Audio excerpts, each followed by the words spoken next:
Hello YouTube, my name is Joe Wright and wait a minute, hold on, what's going on? Hey, let's talk about the Joker.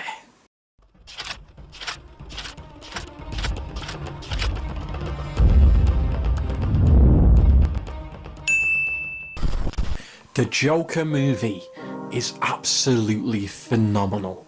I loved this film and I have very tiny complaints that really are just nitpicking for the sake of this review, because the rest of this film is just magnificent in my opinion.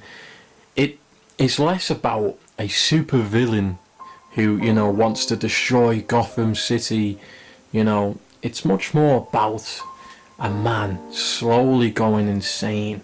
We learn more about the Joker, more about his past, and he has several mental illnesses in the film and disabilities and stuff. People just treat him like crap. They take the piss out of him. People think he's stupid, and it really comes close to home, this film, because I think everyone at one point in their life has felt like a fool, has felt like a clown. Everyone's been picked on, everyone's had people, torment them and make them feel small and little, and all sorts of horrible stuff happens to Joker in the film. He gets beaten up a lot, and to spoil very little, he has this sort of Tourette syndrome where he can't stop laughing whenever something stressful happens to him. So there's moments in this film where something really traumatic or stressful happens and he starts laughing, not because he finds it funny, but because of this tic he has, and it just causes him a lot of trouble and you feel sorry for him. And there's just a lot going on in this film. Now, to get to the very tiny complaints that I do have, it's very similar to the movie Taxi Driver, and this isn't really bashing the film because I love that movie, but because it has similar points and references to that film and follows a very similar plot, I do feel like it does copy it a little bit too much at times, and maybe part of that did kind of make the plot a tiny bit predictable. But really, I'm just nitpicking here because I've got a review and I can't just say it's all positive, because no film is perfect, and I think, to me personally, it just comes close to home, this film.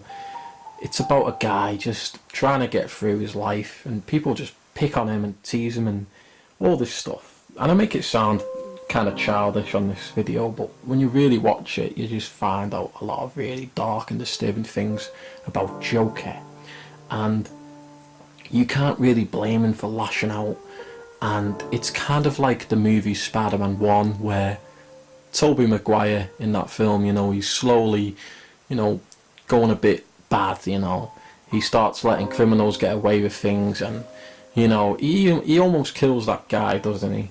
And it's kind of like that, but instead of deciding I'm going to be a hero, Arthur just keeps going down that dark road all the way to the point where he becomes the Joker. And you feel bad for him because he starts off as this normal guy and he just slowly goes insane, and by the end of the film he's completely crazy now. He's laughing all the time and he's just become a lunatic. It's really sad to see a normal looking bloke become crazy over the course of a film, and you genuinely believe it. And this is why I personally feel it's a brilliant performance by Joaquin Phoenix, and I feel like this film is going to be talked about for years on end. The only complaint I do have is that it's just a bit too similar to Taxi Driver, but I loved that film, so I love this one. And I guess really I'm not really complaining that it's like Taxi Driver. The point is, if you liked Taxi Driver, you're going to love Joker. As a big DC fan and Batman fan, this film was just brilliant. It took a character that's quite goofy, the Joker, and really showed us what he would be like if he existed in real life.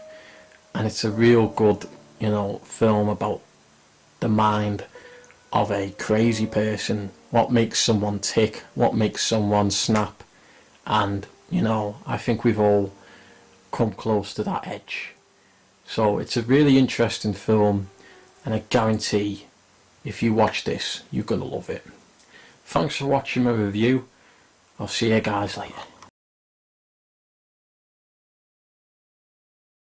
Both my ebooks are now available on Amazon Kindle. The New Order of Alexandria is a dystopian sci-fi adventure full of violence, drama, with plenty of gunfights. Paranormal Homicide is a supernatural horror set in my hometown of Runcorn, a murder mystery with a sinister twist.